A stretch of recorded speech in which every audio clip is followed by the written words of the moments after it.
Hello! In this demonstration I'll be showing you how you can use the tools in ArtCAM Express 2015 R2 and the Advanced 2D Machining module to create this sign.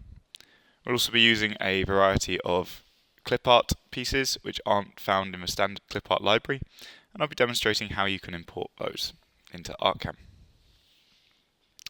So the first thing to do is to show you where you can actually find some of these relief clipart pieces. So there are a number of websites online, such as the 3D Model Club, who use traditional techniques to create physical models and then digitize them using a laser scanner. We've also got VectorClip 3D, which just create digital models, and you can get access to these libraries for a subscription. There are other sources available, however I've chosen these two as we already have some examples of their work in the Relief Clipart library. Additionally, any file that you do download and want to use in ArtCAM Express does need to be in a .rlf format. That's very important as that's the only file that ArtCAM Express will read. So for all the demonstrations for today, all the resources are available on GrabCAD. This is a 3D model sharing website. And if you search for reliefs for ArtCAM,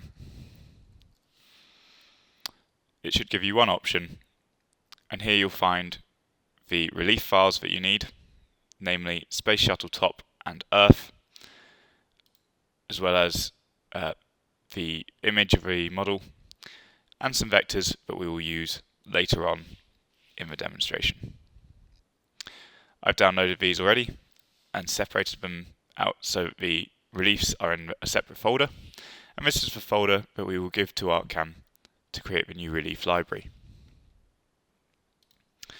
I also have the image and the vectors file. I also have a final file which is a TrueType font format file. And this is a text type that is not standard with Windows, and you can download this off the internet. So if you see a file that or a text type that you want to use, simply go to your preferred search engine and search for the font. So for example, in this case I was looking for a NASA logo font, so I just typed in NASA font, and the first link was a link to a download where I could access this file from. You can open up the file to view a simulation of what the text will look like, and in the top left hand corner you've got an install button. This will allow you to install it to your default fonts, and it will then be available in any programs that use the default Windows fonts.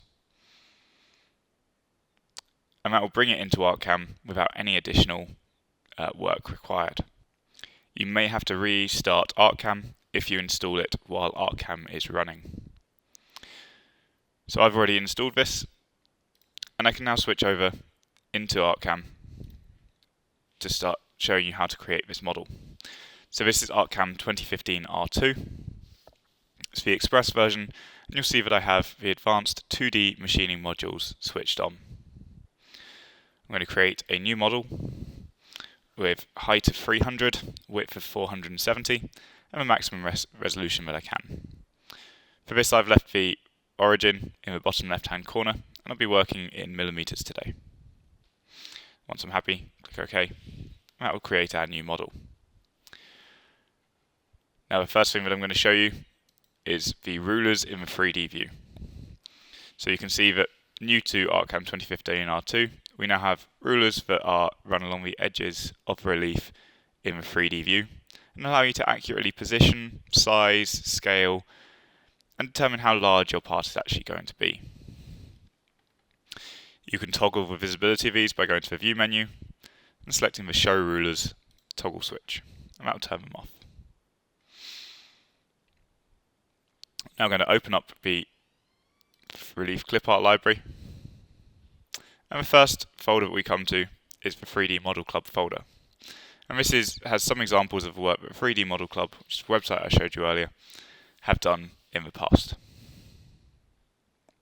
But if you want to add a new folder, you can select the New button, and then you have to locate the file that you used or the folder that you're using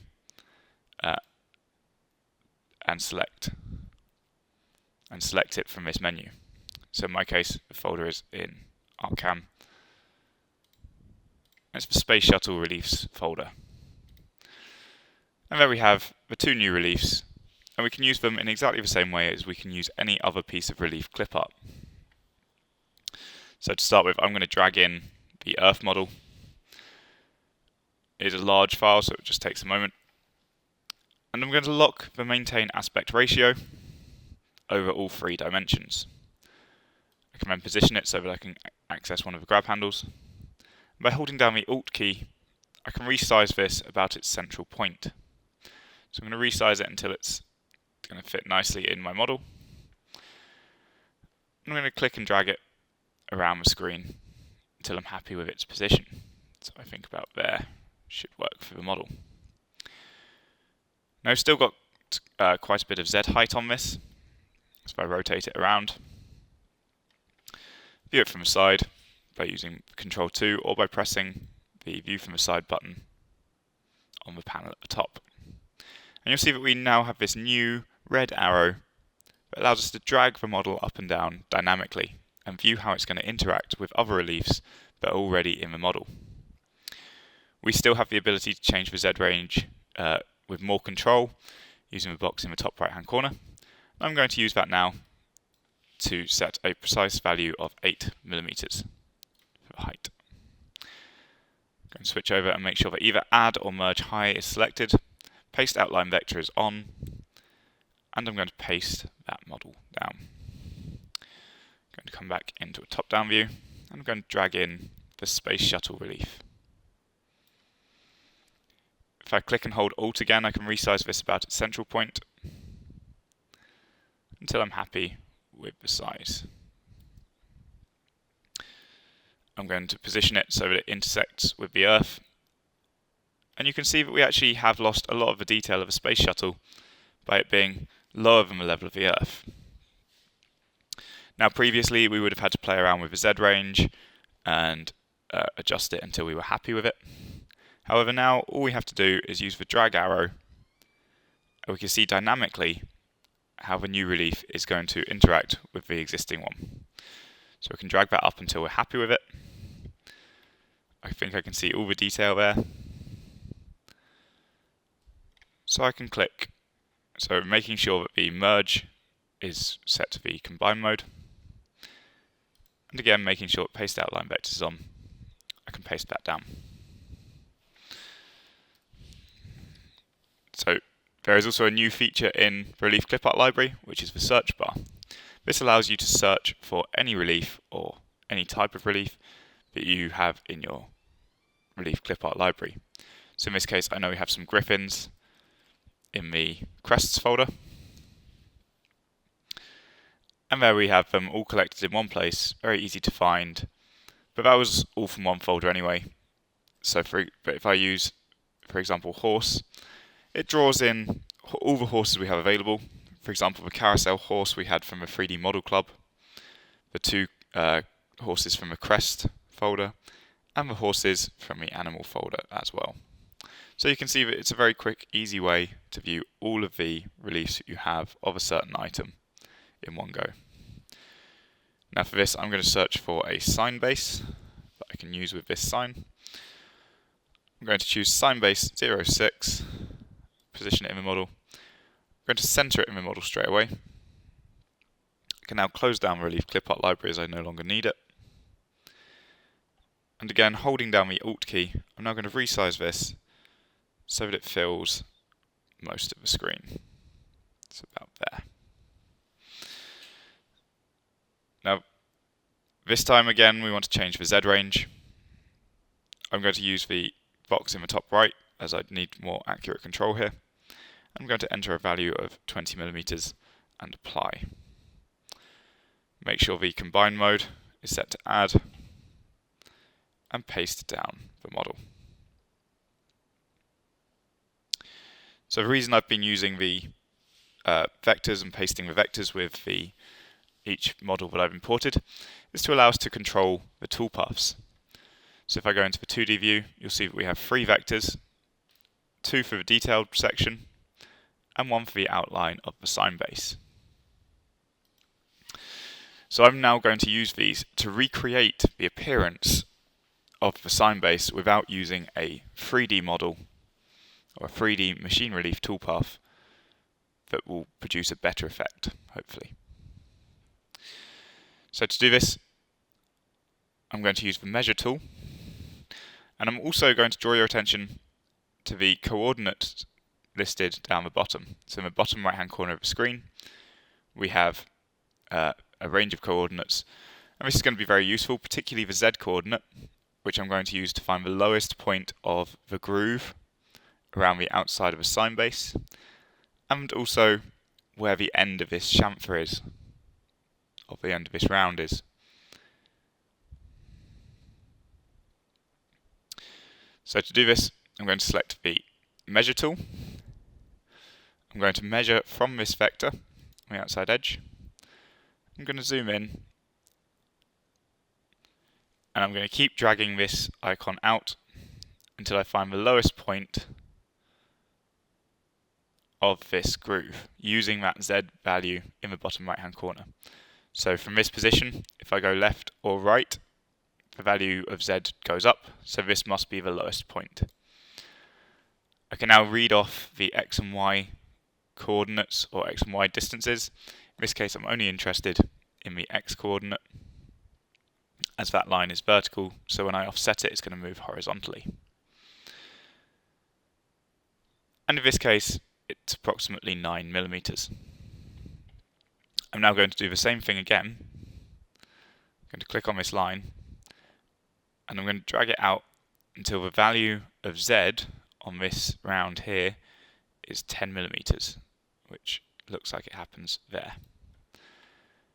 And again, I'm going to use the X distance, which is 23 millimeters, and I know now how far I have to offset this to get a vector that goes around this edge here.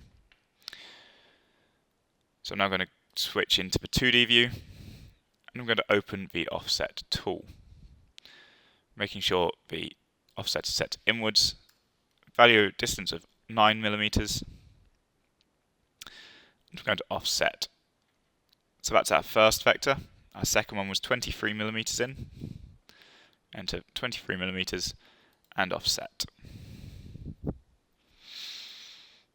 I'm now going to offset once outwards 3 millimeters to allow us to pass an area clearance toolpath over the entire model with a large end radius tool without having to revisit it with smaller tools. So 3 millimeters outwards, offset. There we have all the vectors we need for the sign base. I'm now going to follow a very similar process for the inner vectors, but first I have to combine them into a single vector. To do that, I'm going to use the weld tool. So if I select one and then the other, I can come up and use the weld vectors tool. That will remove all the vectors inside the outer section of this vectors set. Then I'm going to offset again this distance by 3 millimeters to give us an area that we can overlap in when we create the toolpaths. I can now close down the offset vector tool, and I'm going to take this opportunity to demonstrate one of the other new features in ArtCAM 2015 R2. So if I go to View, Snapping, we have a new option in this menu, which is Snap Hints. And this toggles on and off the ability to view areas of interest where we can snap lines to, or snap points to.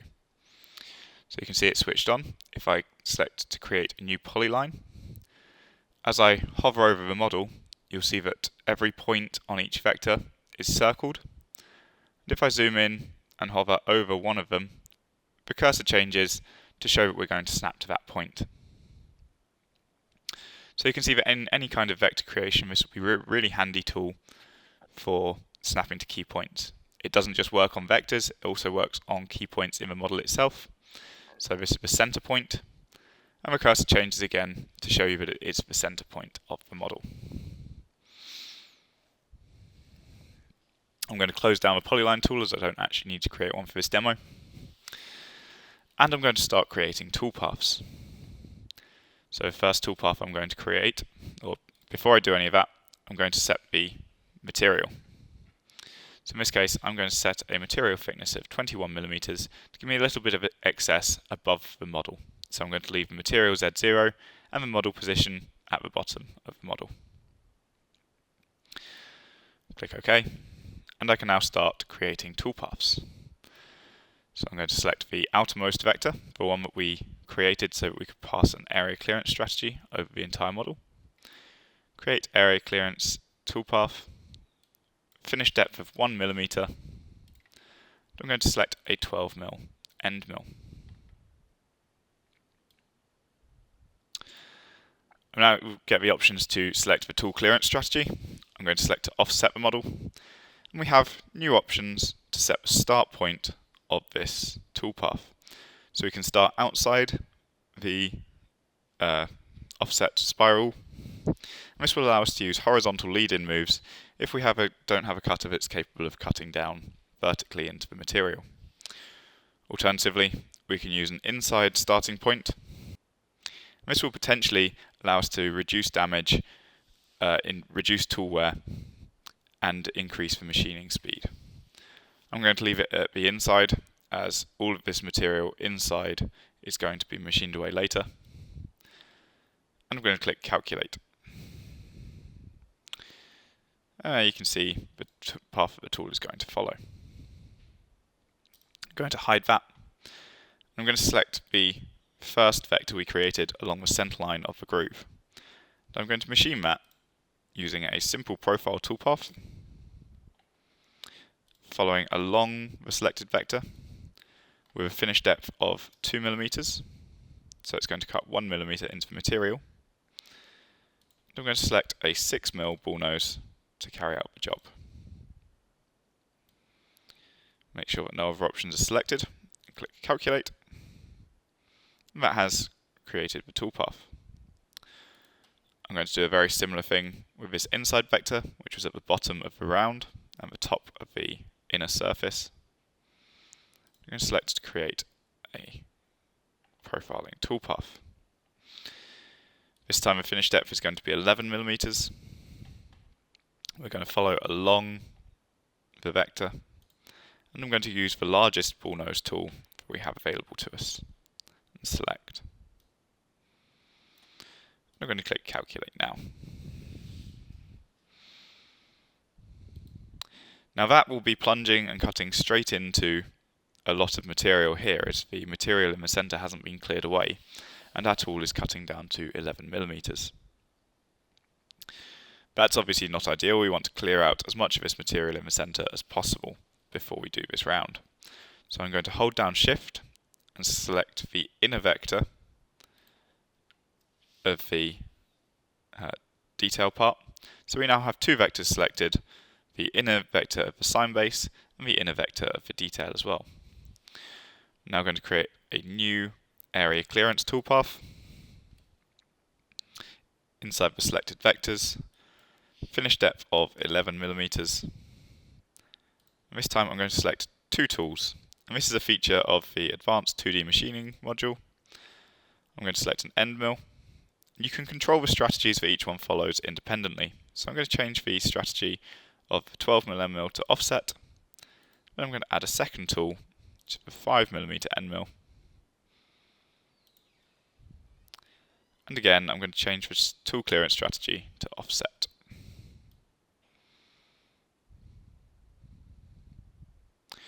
Once I'm happy, I can click Calculate.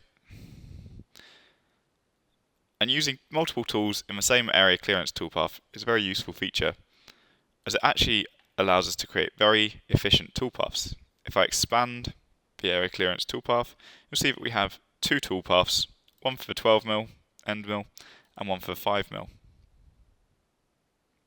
If I select the 12mm end mill toolpath and hide it, you can see that while it's done most of the work, the 12mm end mill actually can't access some areas. And in this case, the 5mm end mill has then been brought in to actually just machine away the remaining material in these areas. So the 5mm end mill is actually not travelling a significant distance, not removing a significant amount of material, but it is going to create a better surface finish as it can reach areas where the 12mm end mill simply can't. So it's a very efficient toolpath. I can now switch into the 3D view and simulate all of these toolpaths simultaneously.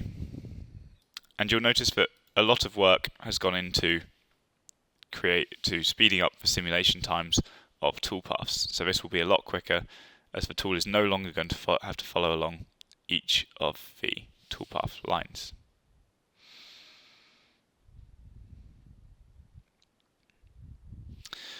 So the next thing I want to do is to machine the detail in the center, as currently we just have a solid block of material left.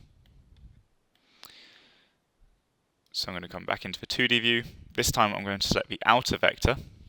So we created two vectors so that we could actually overlap the toolpaths and ensure that the majority of the material would be removed where we needed it to. And I'm going to create a new 3D machine relief toolpath.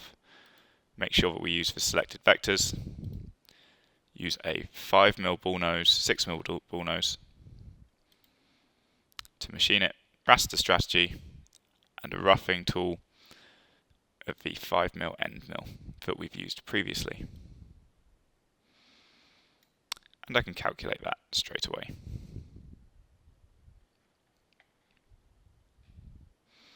I'm going to simulate that to view the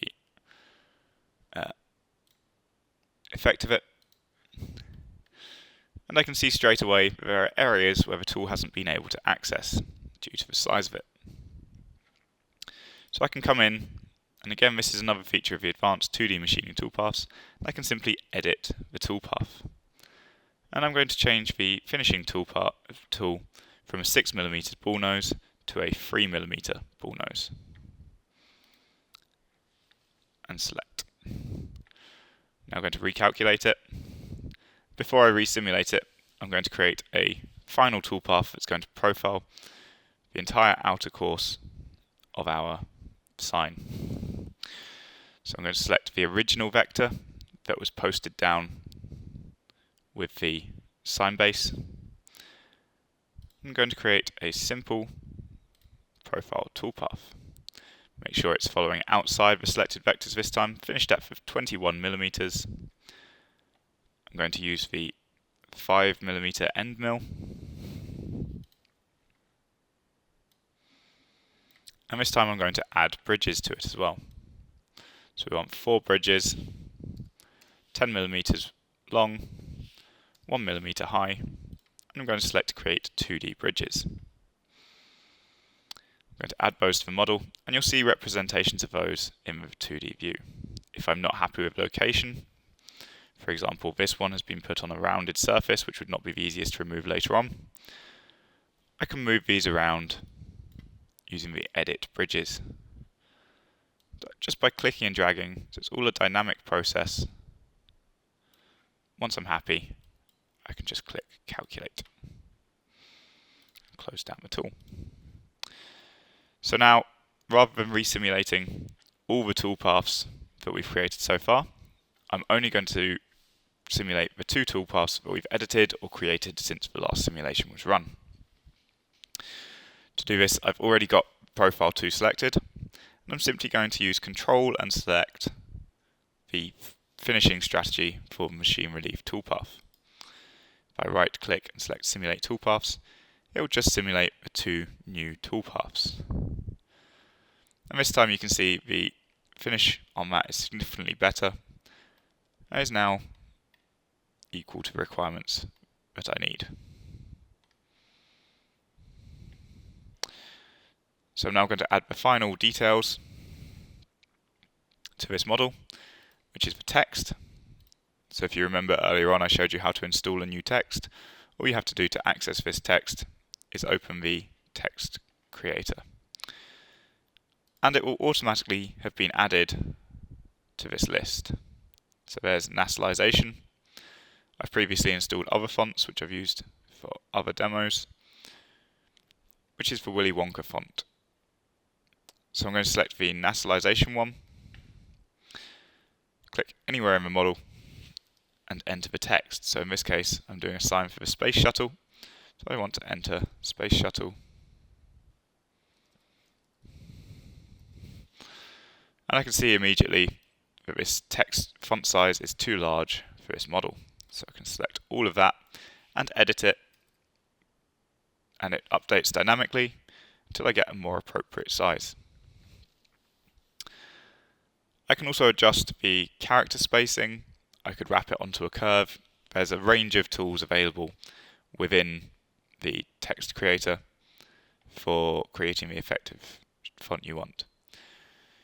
If these options aren't enough for you, you can also purchase the font creator module for ArtCAM. That will allow you to create completely custom fonts for use in your projects. Once I'm happy, I can click create. If I change my mind for whatever reason after I've clicked create, I can simply reselect the set of vectors and open the text creator again. This time I don't have to click create, I just cancel it or press escape. And I can then use create vector text again.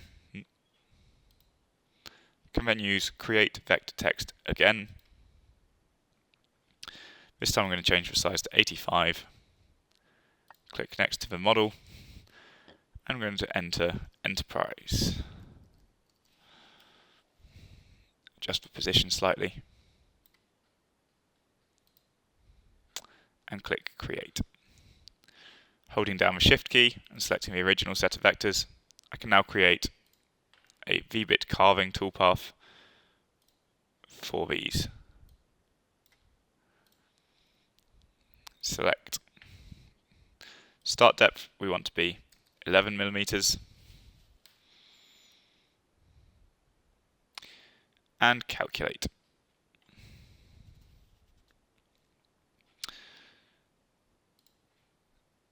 So the final stage, or the final item that I want to add to this, is the logo for the Space Shuttle Enterprise. And this was downloaded off of GrabCAD as well, and I've saved it into this folder. So I can simply select the vectors file, drag it in to ArtCAM, and it's imported. I can now move it around, but I'm actually going to center it in the model. Open up the transform options. This will allow me to resize it.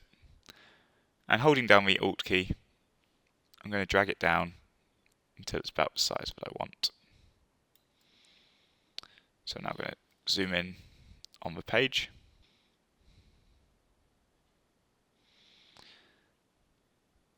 And I can now move this around to a more suitable location. So I could move it around generally, or by holding down the Alt key, it will lock it to either a horizontal movement or a vertical movement. So I want to position this exactly in the center of the model, so I'm going to move it down vertically and position it about there. I can now go back to the select mode, create a new profile toolpath along the vectors with a finish depth of 11.2 millimeters and a start depth of 11 millimeters.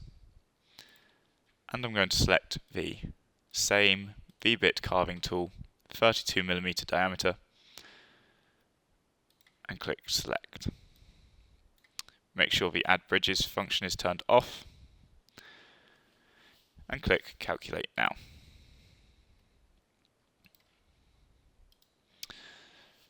So I can now select the two new created toolpaths, right click, simulate toolpaths, and there is the text.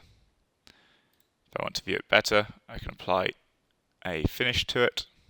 So in this case, I'm going to select the beech wood effect. And you can see all the detail has been added to our sign. All the toolpaths are now ready to be output to NC code and could be run on your machine tool. I'd like to thank you very much for listening. I hope you found this demo to be useful.